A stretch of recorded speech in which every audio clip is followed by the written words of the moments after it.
Been a great day so far, and it's only getting better. That's because we continue to talk Michigan-Washington, the national championship game, with the great Jim Brandstatter, longtime voice of the Michigan Wolverines, joining us now. Brandy, how are you, my friend? Thanks so much for the time. Hey, good to be with you both, Ryan and Tommy. Good to see you guys. Hope all is well, and we've got the Michigan Wolverines ready for victory. Are you in Florida or Houston, Jim? I am in Florida. I see that. I saw the sunshine. That's why. We don't know what that is here. That's the Atlantic Ocean back Oh, there. I love that. I love that. Hey, Jim, what were you thinking? Walk me through, paint a picture for me of the last 3 minutes of the fourth quarter and into overtime. How does Jim Brandstatter watch the Michigan game again in the Rose Bowl against Alabama? Well, I thought to myself, okay, they've done everything they can earlier in this game to kind of lose it.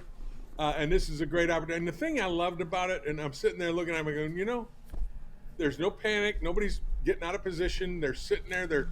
They're calm. They're getting into formations. Nobody's running around. And JJ wasn't pointing one guy another way and then back the other way. So I thought, that's great. They're prepared and ready to go. And then on the fourth down play, and I just thought, here it comes again, because this little swing route, they scored 2 touchdowns and got the fourth down conversion on that little pass. Once to Wilson, once to Corum, and the fourth down pass was to Corum for the first down. And I said, on that fourth down play, it was wide open. They needed a chunk play. That was the play they got. And from that point on, I thought to myself, they've got a great chance now to win it, tie it, and get this thing to overtime. So I was just really pleased to see their body language, real calm, no panic, and going about their business. To me, that spoke volumes about this team and how they were prepared.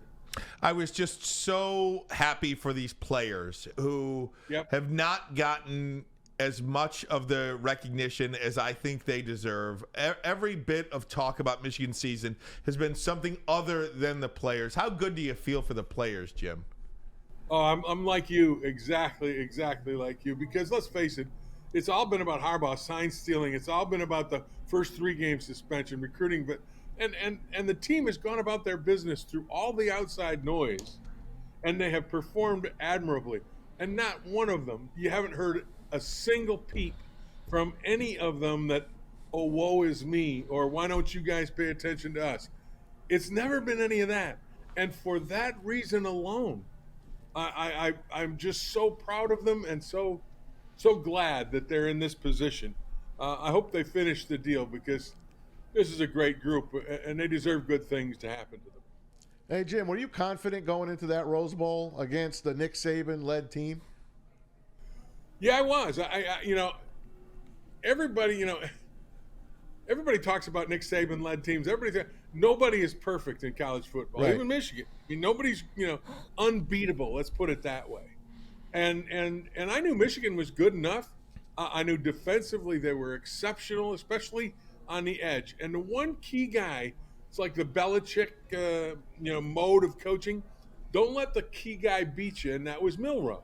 Yep. And after 5 sacks in the first half, I thought Michigan's got it going. Michigan knows what they're doing, and they could play with Alabama. And I did not feel like I didn't know where remember the pregame, everybody was picking Alabama. Yep. For some reason, their victory over Georgia seemed to elevate them to some other level.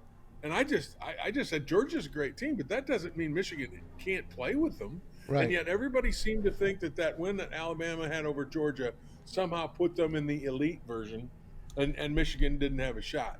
I never thought that. I always thought Michigan had a shot. And I thought we had to play well to do it and not make mistakes and play a clean game. And we didn't. We dropped a couple of punts. We missed an extra point. We missed a field goal.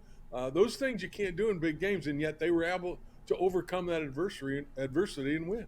And that's that month off, Jim. It comes back to bite teams, that month off. Now you're rolling, and you have less than a week to get ready for Michael Penix and Washington, high-flying team. They score in the 30s, the whole 9 yards. Big difference between Milroe and Michael Penix. What do they got to do to beat Washington? You said it. It's the Belichick mode again. Don't let their best player beat you. And Penix is their best player. And they've got great receivers. Dunze is unbelievable. He should be right there with Harrison as far as a Biletnikoff winner. Wow.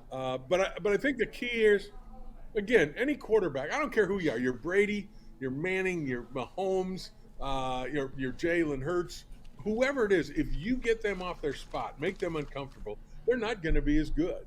And from my perspective, I think that's one of the keys. The other thing that's amazing about Washington and watching them, when he gets in trouble, there's always somebody that he's got as a safety valve to throw to. I mean, it's almost like he doesn't even have to look. If he gets in trouble, he just throws it without looking, and there's a guy there to catch it. Those are the guys I think Michigan has to depend on, to get after.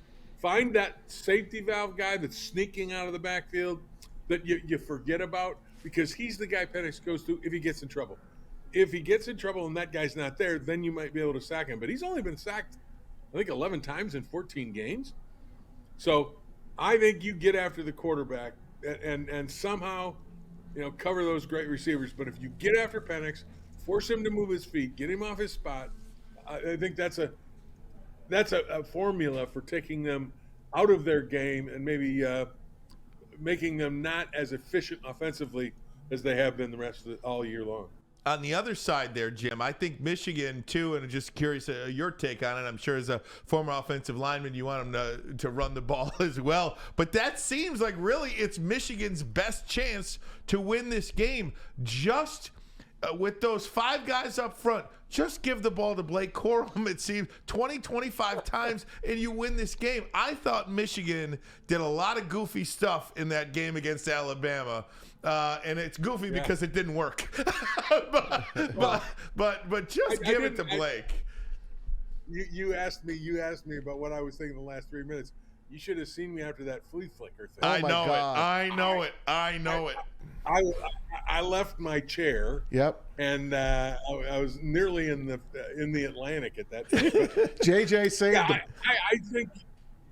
I think you're right. I think it's Michigan football. It goes back to Bo. It goes back to the old faithful ways you win fundamental football. You stop the run and you run the ball. If you can control the game and control the clock, and that's an amazing thing about Washington, even though they're a pass-happy offense, they have a lot of time of possession in their favor. But Michigan needs, I think, get time of possession, run the football, keep their defense on the field so in the fourth quarter there's an attrition rate, and Penix is sitting on the sideline a lot. Hey, Jim, before we change gears and let you put your Lions hat on for a second, a lot of guys in the chat are like, bring it with me. hey, a lot of guys in the chat are saying, Brandy, get back in the booth. We miss you. I just want to tell you that, first of all. That's great. Thank them all very much. Thank you, guys. I appreciate the sentiment. Believe me, I do a little play-by-play on the couch. Robbie's not real happy about it, but I'm happy. I heard you in the where press I am. box. I'm glad. I heard you in the press box behind me in the Ohio State game. Jim, I have to say, I do call plays up there, Tommy. You do. I have to say, and anytime you want to prop somebody up, it sounds like you gotta. And I'm not disparaging Doug at all. I'm not at all. But it's just, this is a way to say, if there's one thing this Michigan run is missing, it's your voice. Do you miss it? Do you miss it? The Lions run too. Yeah, well, I do miss it. But I made this decision 2 years ago. Dan and I made it in January of 2021 that this was gonna be our swan song, and it turned out to be a fabulous year. You couldn't have written a better story. Winning the Big Ten championship for the first time, beating Ohio State, first time in 8 years.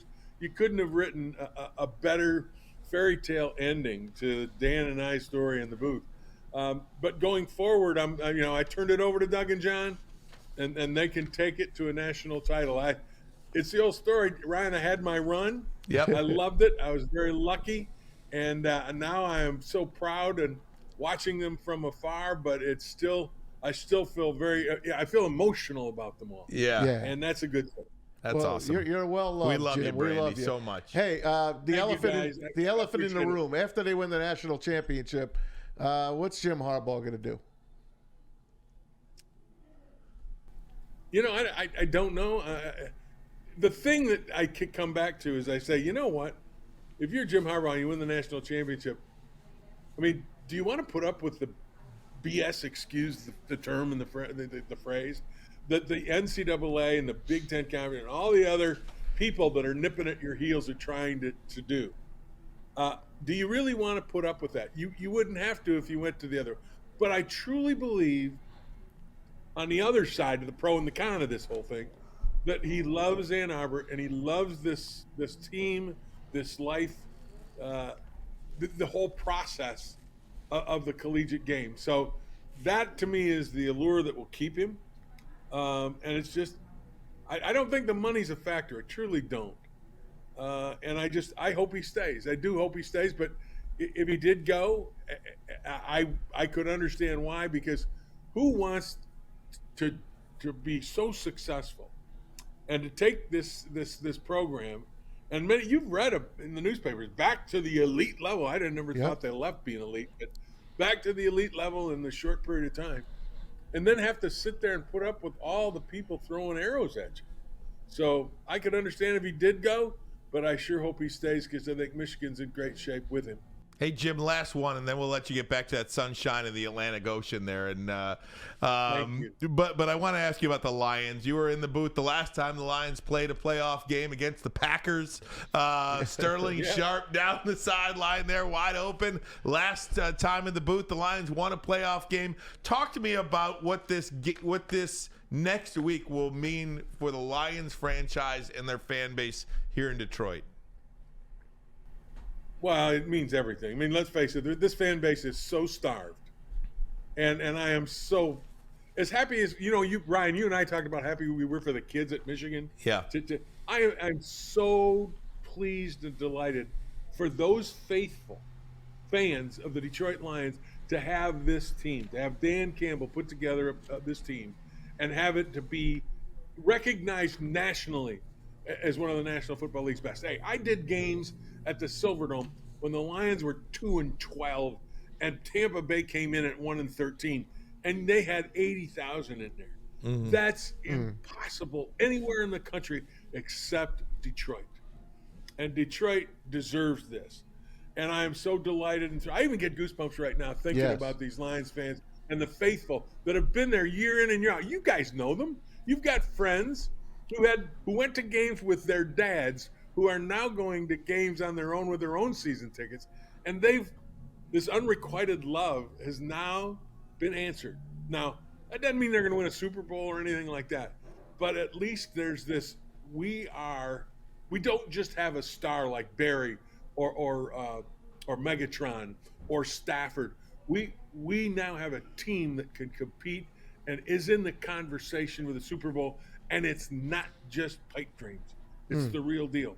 For Lions fans, that's like solid ground. That's like building a foundation of concrete blocks, and I'm just so delighted for all of them.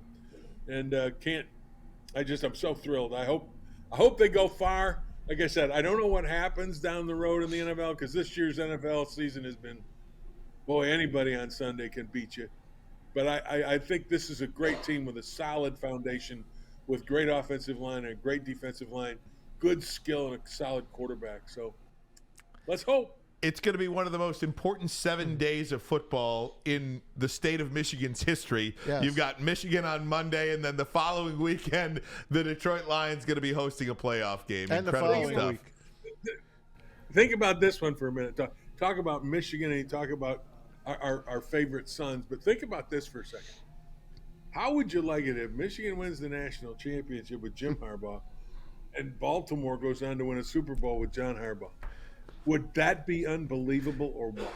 I mean, I think Jack might just call it.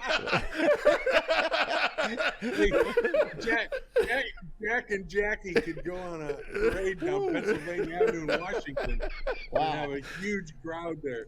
Not that I don't want the Lions to win, but can you imagine that storyline?